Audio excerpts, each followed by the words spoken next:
Assalamualaikum warahmatullahi taala wabarakatuh. Ketemu lagi bareng Yuda Wahab. Apa kabarnya teman-teman semua? Semoga teman-teman semua selalu dalam keadaan sehat walafiat dan selalu dilindungi oleh Allah Subhanahu wa taala. Amin. Di video kali ini saya akan muncak teman-teman dengan menggunakan Vespa Sprint Matic IG tahun 2018. Seperti apa videonya? Simak terus sampai akhir.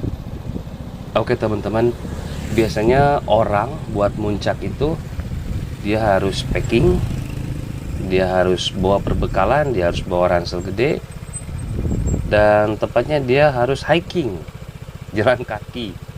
Tetapi kita bakalan lain daripada yang lain, yaitu menggunakan Vespa Sprint Matic sampai ke puncak, dikarenakan adanya akses jalan untuk motor ataupun mobil yang bisa sampai ke puncak gunung. Oke teman-teman, seperti teman-teman lihat barusan, itulah gunung yang bakalan kita tempuh untuk hari ini. Dan kita posisi masih di bawah. Tadi gunungnya sudah tampak terlihat ya, di bagian awal video sudah saya perlihatkan. Itulah arah tujuan kita hari ini. Oke teman-teman, kita langsung ke tujuan puncak saja. Dan seperti apa keseruan dan bagaimana suasana di jalan apabila Vespa Sprint Matic ini kita bawa muncak. Nah teman-teman, di sini perlu ada catatan terlebih dahulu, hanya sekedar informasi buat teman-teman, dan ini mungkin sangat penting.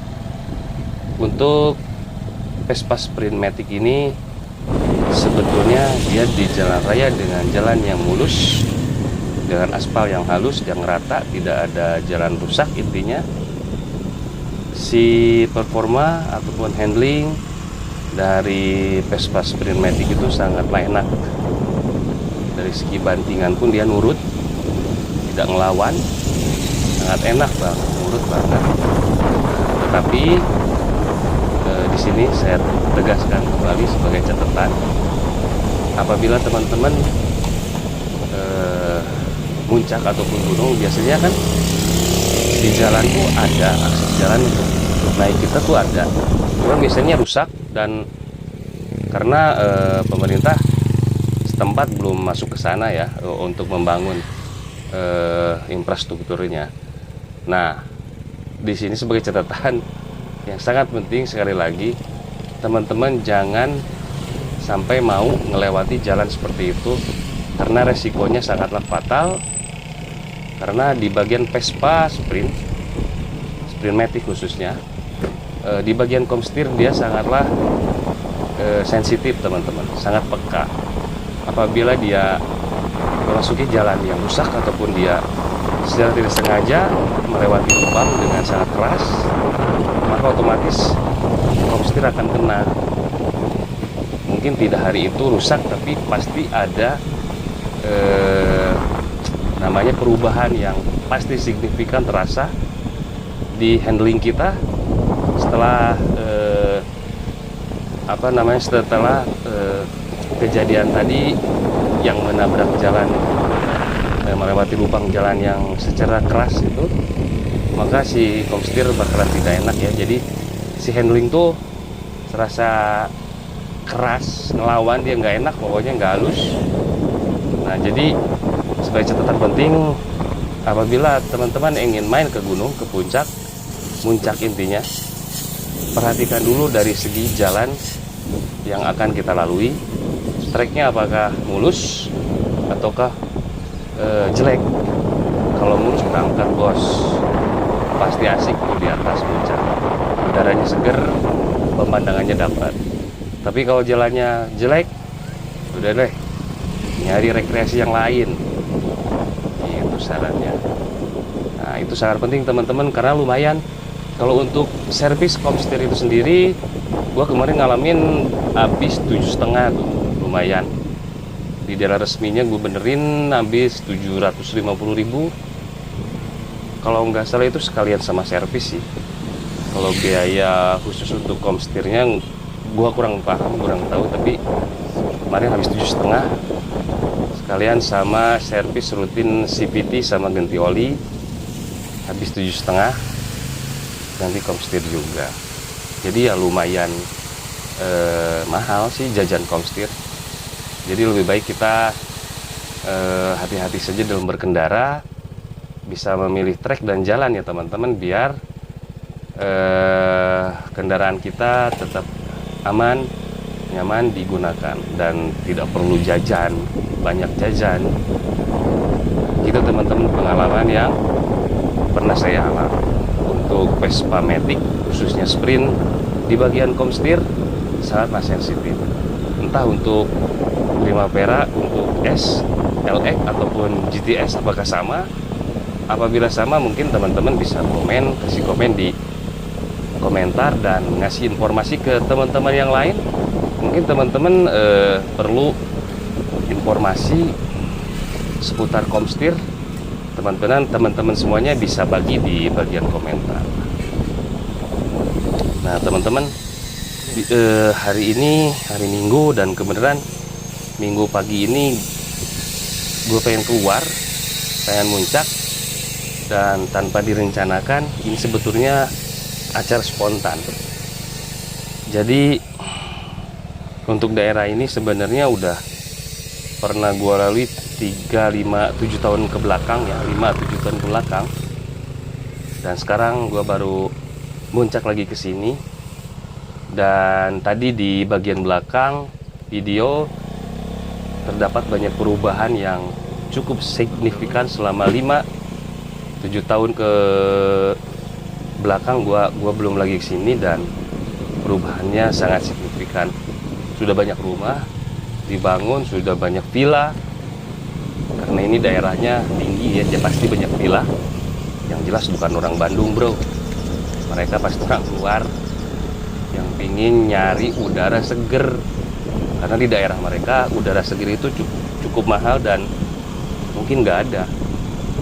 Mungkin dia weekend ataupun liburan panjang baru mereka ke sini untuk berlibur.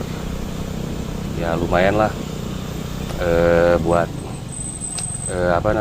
buat pemerintah setempat. Jadi ada ini ya, ada pemasukan mungkin. Oke teman-teman, ini sekarang udah setengah perjalanan, dan di sini masih terlihat banyak rumah ya. Kiri kanan sudah banyak rumah.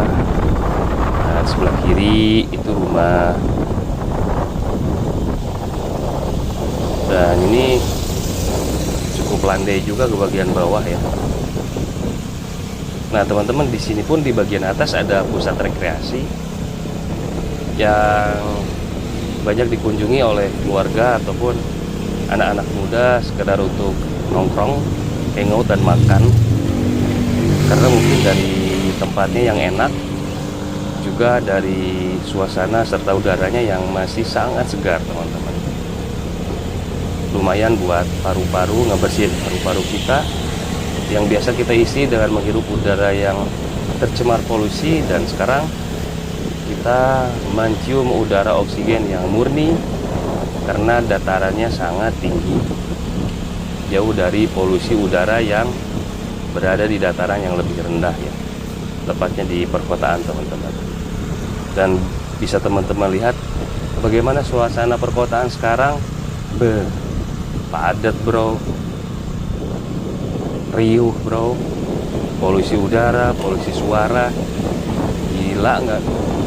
Tiap hari harus jalan.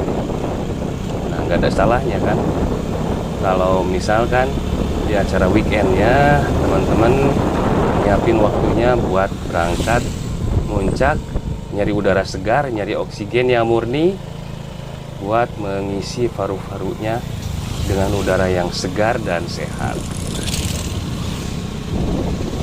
Nah ini teman-teman bisa dilihat di antara bahu jalan antara kiri dan kanan terlihat banyak kendaraan yang sedang parkir. Seperti yang gua bilang tadi di tengah video, bahwasanya di atas ada salah satu tempat wisata dan tempat makan, buat hangout teman-teman bareng keluarganya ya. Jadi nggak ada salahnya mungkin teman-teman sekalian muncak, sekalian juga makan sambil menikmati pemandangan. Nah, pemandangannya seperti ini teman-teman, persis seperti ini yang disuguhkan di tempat rekreasi yang tadi kita lewati, karena lokasinya belum terlalu jauh. Dan sebelah sana terlihat hutan pinus teman-teman. Oke, kita berangkat lagi. Di sini merupakan hutan pinus. Nanti di atas bakalan lebih jelas. Di antara kiri dan kanan banyak dari pohon pinus yang berjejer teman-teman. Cuacanya cukup bagus dan sangat cerah, bisa dilihat dari awan. Keren bro, alhamdulillah. Ini berkah buat saya pribadi, karena baru kali ini saya bisa menikmati hari Minggu dengan suasana yang berbeda, sangat berbeda dengan hari yang lainnya teman-teman. Teman-teman perlu coba sendiri, berdua, bertiga, gak jadi masalah. Yang penting dibawa asik. Dan ngomong soal performa dari Vespa Sprintmatic ini bakalan gua bahas sedikit nanti ya teman-teman. Ini bro, posisi kita udah berada di atas. Dan wow, itu tadi kita itu beneran kan di bawah kan? Tadi kita dari sana jalan, sekarang udah nyampe atas ini. Wow, gua nggak percaya men. Antar gua lihat deh sekali lagi deh. Iya beneran. Posisi kita udah di atas, dan di sini dari atas lihat ke bawah indah banget guys. Lu harus coba kali-kali. Ya ilah, di depan lagi ada yang pemandangannya beda. Hai, tangannya bro. Ya biasalah cewek, lumayan. Pemandangannya selain gunung ada juga pemandangan yang lain. Gak nyangka dah. Nah teman-teman, untuk performa dari mesin Vespa Sprintmatic tahun 2018 ini, setelah ini perjalanan sudah sedikit lagi ke puncak, dan mungkin di sini bakalan gua review sedikit. Performa dari mesin Vespa Sprintmatic ini sungguh dapat dihandalkan teman-teman ya. Dari segi tanjakan dapat dia libas, gak ada kesulitan apapun. Dan kecuali nih ya teman-teman, gue kasih tahu kalau lu main ke jalan tapi jalan yang lu pakai tuh rusak, lu jangan berani dan jangan sekali-kali lu lewatin jalan itu, apalagi treknya itu jauh dan panjang. Gue jamin komstir lu bakalan kena. Kalau nggak kena, berapa minggu dari situ pastilah dia ke bengkel, dan pasti ada perubahan yang kurang enak di bagian stang lu. Karena Vespa Matic itu sangatlah sensitif di bagian komstir. Jadi jangan sekali-kali untuk masuk ke jalanan yang rusak. Dan apabila jalanannya mulus, lu nggak usah takut, lu maju aja, lu libas saja. Karena performa Vespa Sprintmatic ini untuk jalanan yang landai bisa dilibas dengan baik dan sempurna teman-teman. Dari segi tenaga tidak ada overheat, karena udara yang ditiupkan ke ruang mesin dari luar itu sangat cukup dan tidak ada overheat. Dengan ciri ataupun tanda dia tidak mengeluarkan bau panas di mesin ataupun di knalpotnya teman-teman. Dia nggak berbau sama sekali. Jadi untuk keseluruhan performa dari Vespa Sprintmatic ini tidak mengecewakan apabila menjadi teman berkendara teman-teman semua untuk naik gunung, untuk muncak teman-teman. Jadi intinya keren banget, worth it, memuaskan. Oke teman-teman, gue sekarang udah di puncak, gue bakalan nikmati dulu pemandangannya. Mungkin cukup sekian videonya, dan jangan lupa untuk tetap dukung channel ini dengan cara subscribe, like, share, dan komen videonya.